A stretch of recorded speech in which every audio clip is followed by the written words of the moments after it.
Hello, it's Sarah again. I'm back to share my experience with A Course in Miracles. Today will be lesson 2. Today I actually got a lot of reading done from A Course in Miracles, from the actual text. And I also read the supplement section, the clarification of terms, because I think that is what gets people confused.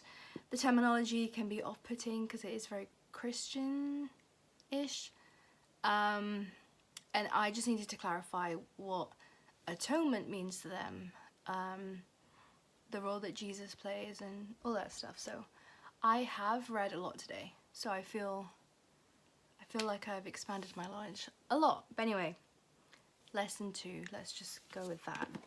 That's what I'm here for. Lesson 2. I have given everything I see in this room, on this street, from this window, in this place, all the meaning that it has for me. The exercises with this idea are the same as those for the first one. Begin with the things that are near you and apply the idea to whatever your glance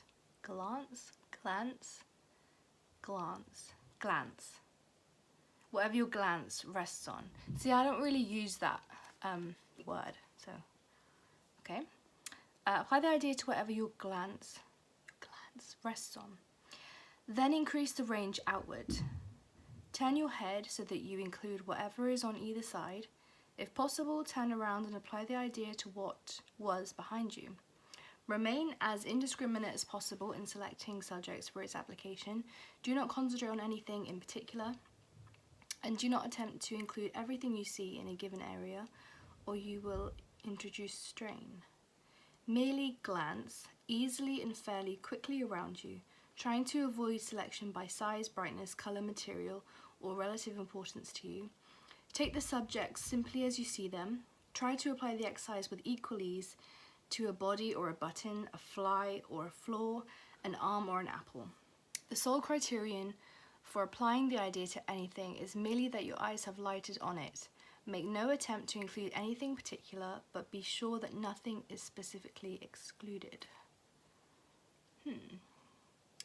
Okay, so I've given everything I see in this room, on this street, from this window, in this place, all the meaning that it has for me. Okay, so when I initially read that, I was like, I've given everything I see in this room all the meaning that it has for me. So like,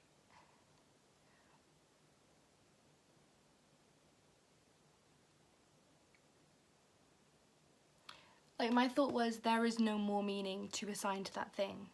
I've given all the meaning that I can to it. That's the way I first read it. But now when I'm reading it, it's an acknowledgement that everything you see, you have given meaning to it. The meaning that it has come from you. So I've given everything I see in this room all the meaning that it has for me.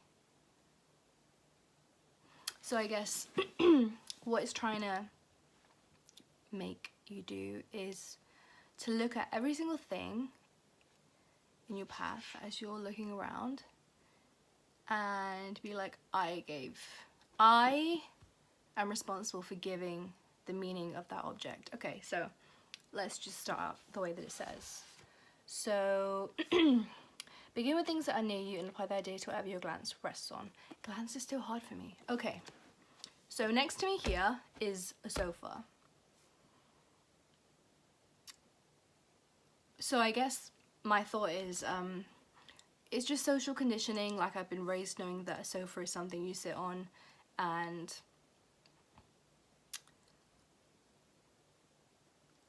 the meaning has been assigned to me from, maybe it's, see, I don't overthink it again, but I'm thinking like, maybe it's trying to put the power of meaning back into the individual, first of all, and then to acknowledge that nothing does have meaning and it's all arbitrary. Anyway, so yeah, this sofa. Okay, so despite the fact that I've grown up thinking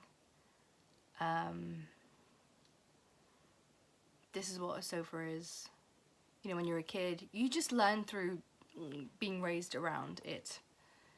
But I have to acknowledge that I've given everything I see in this room all the meaning that it has for me. So I have assigned the meaning of a sofa. I guess, like, neurologically I can understand that. There's been a process in my brain that has assigned meaning to the sofa. Okay.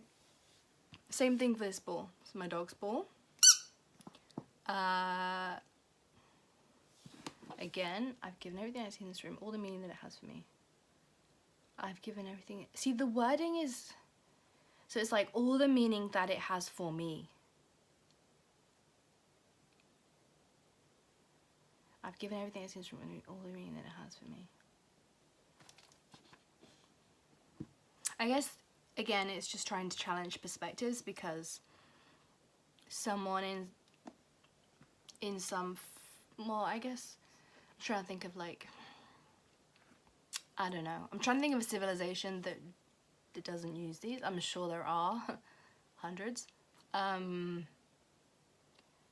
So they might see this as a container for water or something. So I guess everything has the meaning that you assign to it. Okay.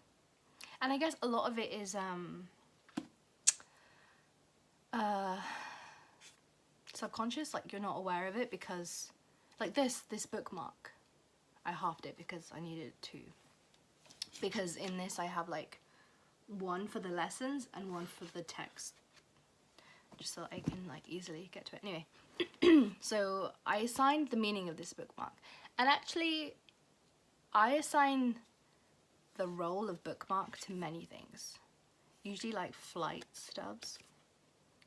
So yeah, okay, so what else? Then increase your range, turn your head so that you include whatever is on either side.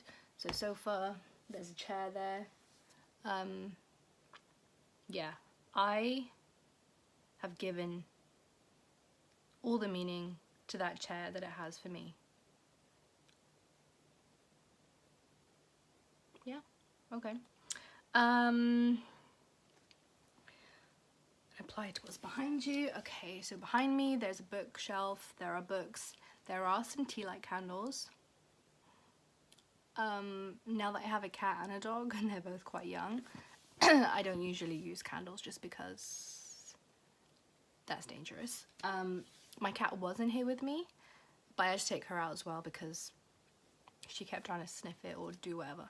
Anyway, so behind me there's a bookshelf, there are books, and there are candles.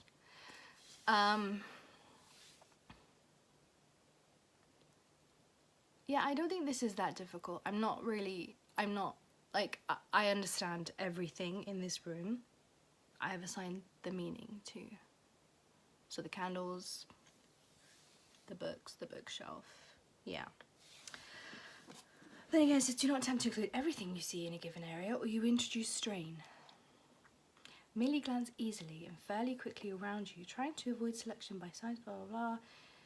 Simply as you see them. Try to apply it as equal ease to a body or a button, a fly.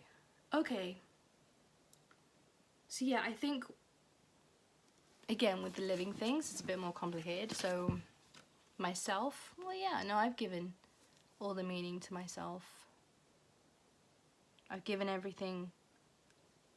I've given myself the meaning that it has for me, but have I though?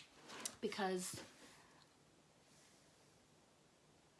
we sometimes look at the way we are portrayed in other people's eyes, and then we take that on. Like me, for example, when I'm around people, I tend to act how I think they judge me, in a way. Like, I have a few friends who I'm just a joker around them. But then when I think that this is normal, I don't need to talk about this. But yeah, I wanted to make all of these below 10 minutes, and I have like 20 seconds left. So yeah, that's it for lesson 2. Straightforward. I'll be back for lesson 3. Bye bye.